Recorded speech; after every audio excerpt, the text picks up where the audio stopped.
Picture this. You're a fish. Nothing fancy. Not Nemo, not Dory, just an ordinary fish, gliding through the water.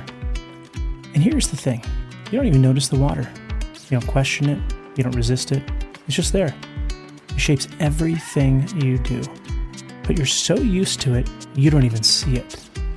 Now, swap out the fish for you. And the water, well, that's your story that you tell yourself about your life, about your marriage, and about politics and everything else. You see, we swim in these stories without noticing. They shape our perspectives, define our actions, color the way we even see the world. And if we don't recognize the water we're in, we can't ever question it.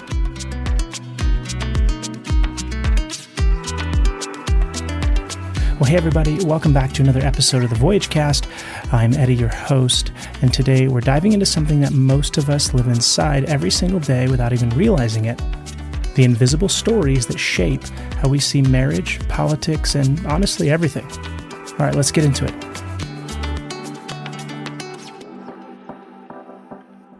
Let's start with politics.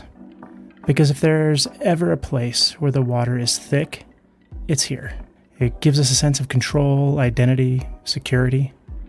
But what happens when our beliefs become so rigid that even questioning them feels like betrayal? Think about it. For some, Trump is a symbol of truth, a disruptor, if you will.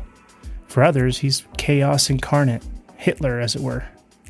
Flip it around, some view Kamala Harris as a stabilizing force. Others see her as a symbol of decline. Here's the important part. These aren't just opinions. They become identity markers, tribal flags. We hold them tightly, often at the expense of nuance or even basic curiosity. Let me ask you something.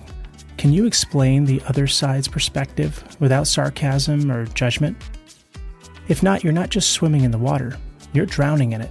Because what we usually fight to protect isn't truth. It's our story, our narrative fortress.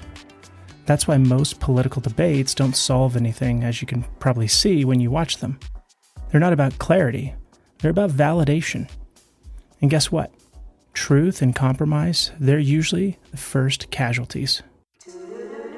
Part 2, the blame game in marriage. It's not just about politics. Marriage has its own water and its own currents. Think about the last argument you had with your spouse. Maybe the narrative in your mind went something like this. They never listen. I'm the only one who cares. They're the problem. Sound familiar? It does to me. I hear those things all the time in the office. Because these aren't just passing thoughts, they're stories. They're scripts we rehearse over and over. We cast ourselves as the hero or the victim, and our partner as the villain, of course. And let's be honest, most of the time, in the heat of conflict, we're not fighting for understanding, we're fighting to be right, aren't we? Think about something simple, your partner being late. By the time they walk through the door, you've already built your case. You've stacked evidence. You're ready for battle. And the result? Another sleepless night on the couch and another crack in the connection. But what if, instead of reinforcing the same old story, you stop and you asked a different question? What if you dared to see the water? Part 3. But why don't we dare to see the water? Why do we cling to our stories so tightly? Because frankly, being right feels really, really good. Certainty feels safe. And let's be honest, conflict can feel comfortable. It's true, we can actually get used to conflict so much that it becomes our normal. So much so that we'll go on social media and just start arguing with random people, rehashing the same fight about dishes with our spouse. Why? Because it's familiar. It's predictable. It's like a bad song stuck on repeat. You hate it, but at least you know how it's going to end. Somewhere along the way, we become addicted to the rhythm of outrage.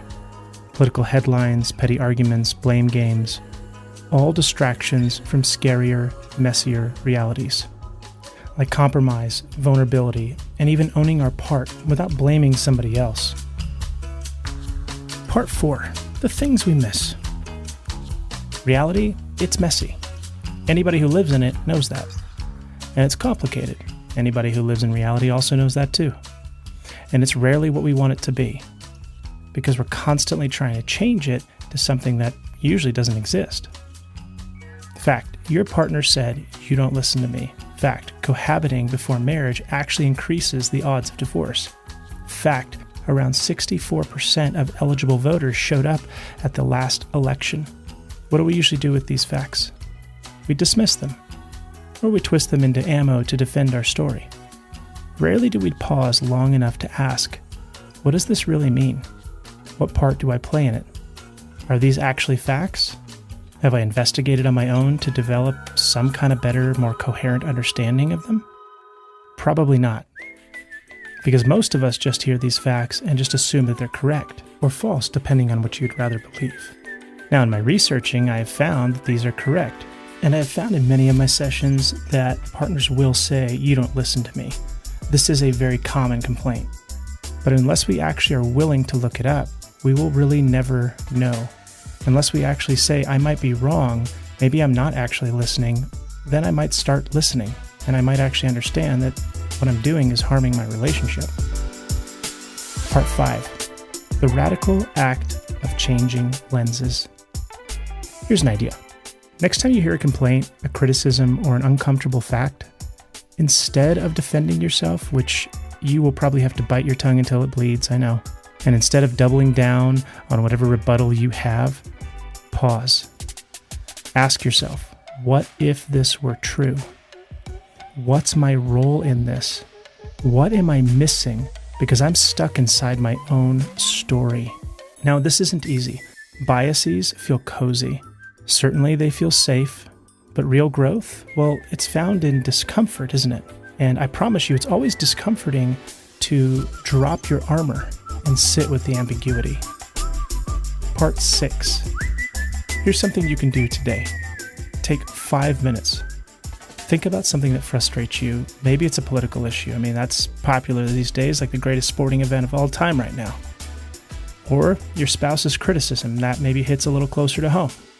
Or a grudge you're still carrying about some opponent of yours, some neighbor.